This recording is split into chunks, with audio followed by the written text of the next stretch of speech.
Paddington Abroad by Michael Bond. Chapter 6. A Spot of Fishing. "How about a spot of fishing today?" asked Mr. Brown at breakfast one morning. Mr. Brown's query was greeted in various ways by the other members of the family. Mrs. Brown and Mrs. Bird exchanged anxious glances. Jonathan and Judy let out whoops of delight, while Paddington nearly fell off his seat with excitement. "What are we going to fish for?" asked Mrs. Brown, hoping her husband might suggest something safe near the seashore. Mackerel," said Mr. Brown vaguely. "We might even try for some sardines. Anyway, all those in favour, raise their right hand." Mr. Brown looked pleased at the response to his idea. "That's 4-2 in favour," he said. "It's 2-2, said Mrs. Bird sternly. "Bears who raise both their paws at the same time are disqualified." "Well, I haven't voted yet," said Mr. Brown, putting up his own hand. "So that's still 3-2. There's a nice little island just outside the bay," he continued. "We can sail out there and make it our base." Did you say sail out there, Henry?" asked Mrs. Brown nervously. "That's right," said Mr. Brown. "I met Admiral Grundy just before breakfast, and he's invited us out for the day." Mrs. Brown and Mrs. Bird began to look even less enthusiastic at Mr. Brown's last remark, and even Paddington's whiskers drooped noticeably into his roll of marmalade. Admiral Grundy was a retired English naval officer who lived in a house called the Crow's Nest on the cliffs just outside of the village. The Browns had met him on 1 or 2 occasions, and he had a voice like a rusty foghorn, which always made them rather nervous. The first time he had bellowed at them so loudly from the top of the cliff that Mrs. Brown had been quite worried in case there was a fall of rock, and Paddington had dropped an ice cream cone in the sea in his fright. "Be watching you for the last 3 days through me telescope," he roared at Mr. Brown. "Knew by your shorts you must be English, though I saw a bear gallivanting about on the beach, can believe me eyes." "I think his bark's worse than his bite," said Mr. Brown, "and he seems very keen on our going out with him. I don't suppose he sees many English people now he's retired." Said Mrs. Bird mysteriously. "I can see we've got some preparations to make." And with that, she left the table and disappeared upstairs, only to return a few minutes later, armed with a small parcel which she handed to Paddington. "Something told me we might be going sailing," she said. "Seawater makes bears' fur sticky, so I made a sea-going outfit before we left out of one of Jonathan's old cycling capes." Paddington gasped with astonishment when he untied the parcel and saw what was inside, and everyone stood around admiring while he donned a pair of oilskin leggings, a jacket and a sou'wester. "Thank you very much, Mrs. Bird," he said gratefully as he made some final adjustment to his braces. "That settles it," said Mr. Brown. "We shall simply have to go sailing now." After they had collected their belongings, the Browns made their way down the winding cobbled street leading to the harbour, and Paddington followed them in a daze. To have one surprise was a nice way to start any day, but to be told he was going sailing and to have a new outfit at the same time was doubly exciting. Paddington was very keen on boats and harbours, and he liked the one at San Castile in particular, for it was quite different to anything he'd ever seen before in his travels. For one thing, the fishermen used the most unusual light blue nets, which looked very jolly when they were hung out to dry. And even the men themselves were different, for instead of wearing dark blue jerseys and rubber boots like most fishermen, they had red jackets and wooden clogs called sabots. Paddington had spent a lot of his time sitting on the quayside with the Browns, watching the activities in the harbour as the sardine boats came and went, and he was looking forward to the day's outing. Admiral Grundy was already on board his yacht when the Browns arrived, and as they rounded the corner, he gave a start and then fixed Paddington with a steely look from beneath his bushy eyebrows. "Shiver me timbers!" he exploded. "What's this? Expecting a gale?" "Oh, shiver your timbers, Mr. Grundy," exclaimed Paddington with interest. He peered hard at the Admiral's boat, but it appeared to be all in one piece, and the planks seemed well stuck together. "I think he's surprised at your oilskins," whispered Judy, as the Admiral looked up at the sun and then back at Paddington. My oilskins," said Paddington hotly, giving the Admiral a hard stare back. "They're some of Mrs. Bird's specials." Recovering himself, the Admiral held out his hand gallantly to Mrs. Bird. "Welcome aboard, ma'am," he exclaimed. "Hope I haven't offended you. Come along now, women and bears first." "You can go up forward, Bear," he said as Paddington clambered aboard. "Keep a sharp lookout and listen for me instructions." After touching the brim of his sou'wester with his paw, Paddington hurried along the deck until he reached the front of the boat. He wasn't quite sure what he was supposed to look out for, but he felt very pleased he'd brought his opera glasses along, and he spent several moments peering through them at the horizon. Although he didn't want to offend Mrs. Bird after all the trouble she had taken, he was beginning to wish he'd taken Admiral Grundy's advice and kept his sailing outfit until a storm blew up. Apart from the fact that it was a hot day, his braces kept slipping off his shoulders, and he had to hold his trousers up with one paw, which made keeping a lookout very difficult. He was suddenly startled out of his daydreams by a roar from the back of the yacht. "Stand by forward!" bellowed the captain as he inspected his ship. "Watch the birdie!" he shouted, pointing at a small triangular flag which flew at the masthead. "Tells you which way the wind's blowing," he explained to Mrs. Bird, who was sheltering in the stern beneath her sunshade. "Most important. Get ready to splice the main brace down below," he called to Mr. Brown, who was somewhere in the cabin. "Stand by to cast off forward, Bear." From his position in the front of the Admiral's yacht, Paddington was getting more and more confused by all the shouting. Setting sail was much more complicated than he had imagined. First of all, he thought that the Admiral had said something about watching a birdie, but the only birds he could see were seagulls, and most of them seemed to be asleep. Then the Admiral had bellowed something about splicing his braces. Paddington was more surprised by the last order, for although his trousers were getting lower and lower, he hadn't realised anyone else had noticed, and he hastily picked up a coil of rope and began tying it round his middle to be on the safe side. "Stand by!" bellowed the Admiral. "I'm going to haul up me mainsail." "Nothing like a good sailing craft," he continued with satisfaction as he pulled away at the rope. "Can't stand engines myself." I must say it's a lovely sight," began Mrs. Brown as a large white sail billowed out in the breeze. She broke off and stared at the Admiral. "Is anything the matter?" she asked. "Where's that young bear fellow of yours got to?" exploded the Admiral. "Don't tell me he's fallen overboard." "Good gracious!" exclaimed Mrs. Bird anxiously. "Where on earth can he have got to?" The Browns looked over the side into the water, but there was neither sight nor sound of Paddington. "Can't see any bubbles," said the Admiral. "And as for hearing anything, couldn't hear a ship's siren with all that jabbering going on ashore, let alone a bear's cries."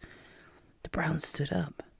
Now that the Admiral mentioned it, there did seem to be a lot of noise going on. Quite a number of fishermen on the quay were waving their arms, and several were pointing up at the sky.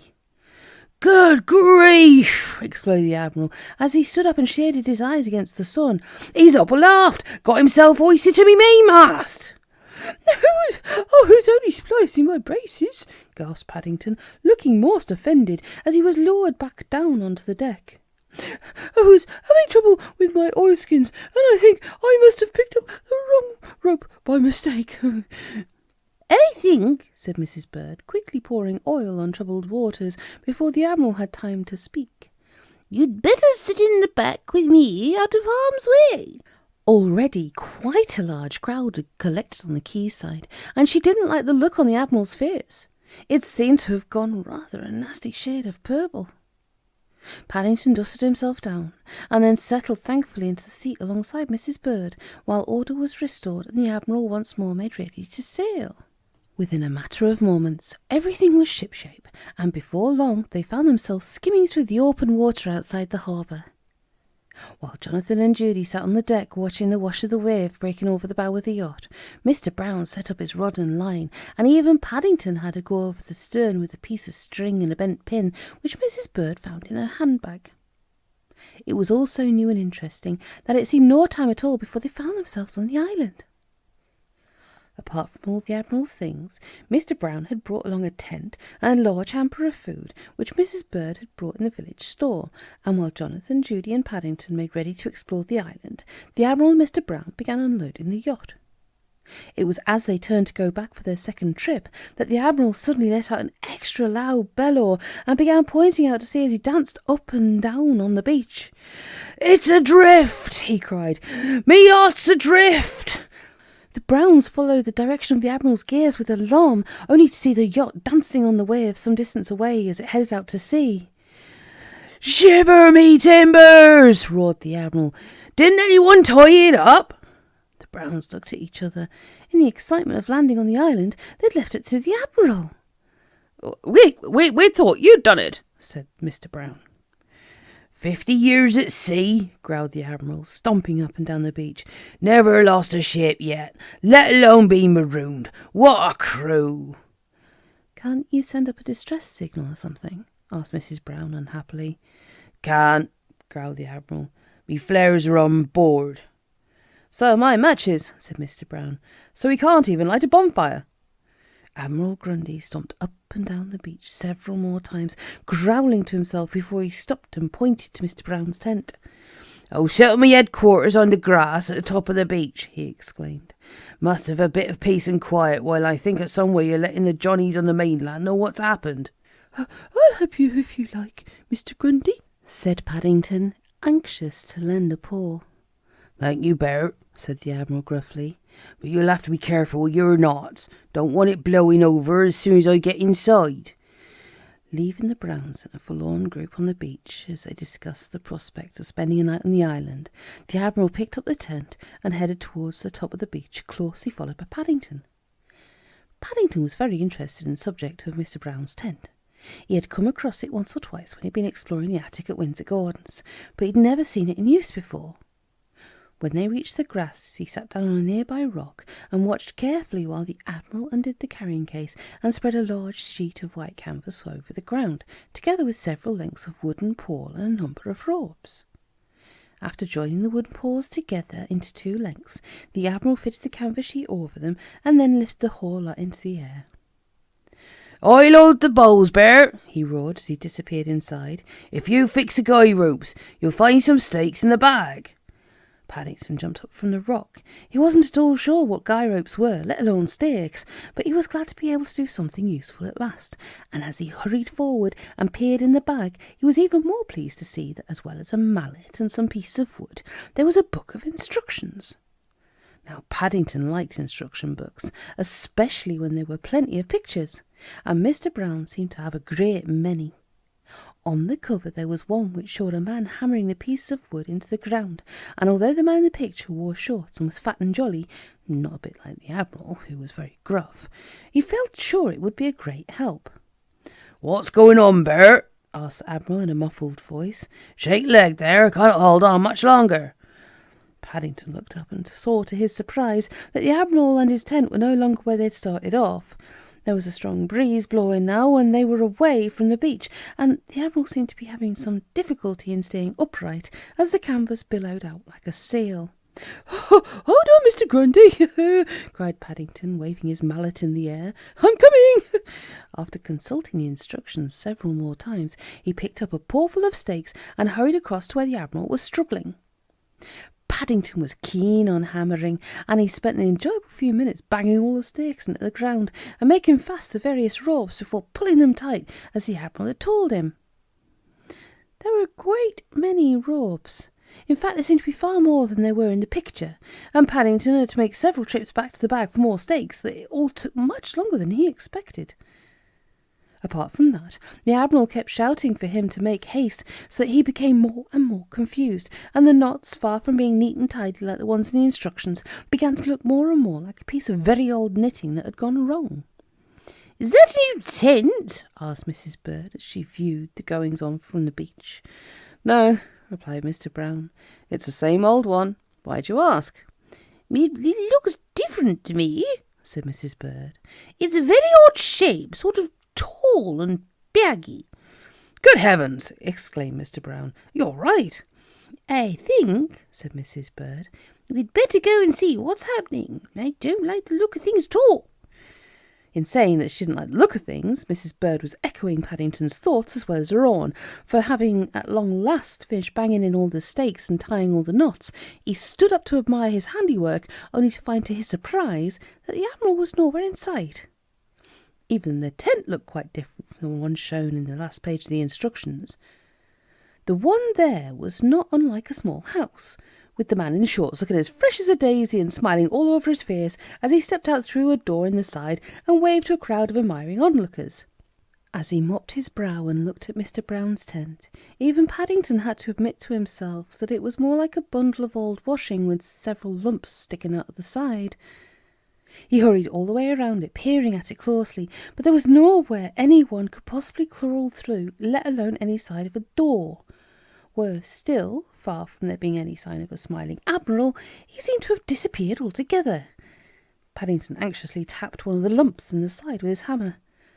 "Are you there, Mr. Grundy?" he called. Came an explosion from within. "That was my head!" Paddington jumped back as if he'd been shot and nearly fell over one of the guide ropes in his haste to escape. "Let me out, Bear!" roared the Admiral. "I'll have you in irons for this." Paddington didn't like the sound of being put in irons at all, and he hurriedly consulted the instruction book again, in case he turned over 2 pages at once by mistake. But there wasn't even a section on how to take the tent down again once it was up, let alone anything about missing campers. He tried pulling hard on the guide ropes, but it only seemed to make matters worse, and the harder he pulled, the more the Admiral bellowed. "Paddington!" exclaimed Mrs. Brown as they reached him, just in time to be greeted by a particularly loud yell from the Admiral. "What on earth's going on?" "I don't know, Mrs. Brown," said Paddington. "I think I must have got my guides crossed. It's a bit difficult with paws." "Crikey!" said Jonathan admiringly, as he bent down to examine the tent. "I'll say you have. I've never seen knots like this before, not even in the Scouts." "Good gracious!" said Mrs. Bird. "We'd better do something quickly. He'll suffocate." One by one, the Browns bent down and looked at the ropes, but the more they pulled and tugged, the tighter became the knots, and the fainter became the Admiral's gurgles. It was just as they were giving up all hope of ever setting him free that a most unexpected interruption took place. The Browns had been so intent on the problem of untying Paddington's knots, they had quite failed to notice a lot of activity going on the beach. The first they knew of it was when they heard voices close at hand, and they looked up to find a group of fishermen from the village making their way towards them. "We saw your signal for help, monsieur," said the leader in broken English. "Our signal for help?" repeated Mr. Brown. "That is right, monsieur," said the fisherman. "We saw it from many miles away. The young English bear from the hotel waving his white sheet in distress. And then we found Monsieur l'Admiral's boat adrift, so we came to the rescue." Mr. Brown stood back while the fishermen gathered around the tent to inspect the knots. "I wonder whether it's just Paddington," he said, "or whether all bears are born under a lucky star." Growled the Admiral for the umpteenth time as the story of his rescue was repeated to him. It had taken even the fisherman some while to undo Paddington's knots, and by the time he was set free, the Admiral's face had been the colour of a freshly boiled lobster. But when he heard the news that his yacht had been found and was safely at anchor in the bay, he soon became calm again. As the day wore on, he became quite jolly and even joined in a number of games on the beach. "I suppose I ought to thank you, Bear," he growled on the way back as he held out his hand. "Could have done with a few more of your sort on board my ship in the old days. Enjoyed myself no end." "That's all right, Mr. Grundy," said Paddington, offering his paw in return. He still wasn't quite sure why everyone was thanking him, especially as he had expected to be in trouble. But he wasn't the sort of bear to query his good fortune. "I suppose you like cocoa?" growled the Admiral suddenly. Paddington's eyes grew large. "Oh, yes, please," he exclaimed, and even the Browns looked more surprised that the Admiral should know such a thing. "Haven't travelled the 7 seas without learning something about bears' habits," said the Admiral. He shaded his eyes as they entered the harbour mouth, and the setting sun flickered for a moment behind the houses. "Don't suppose you've ever tasted real ship's cocoa," he said. "Making myself in a bucket. How about coming up to me cabin for a cup before you go to bed?"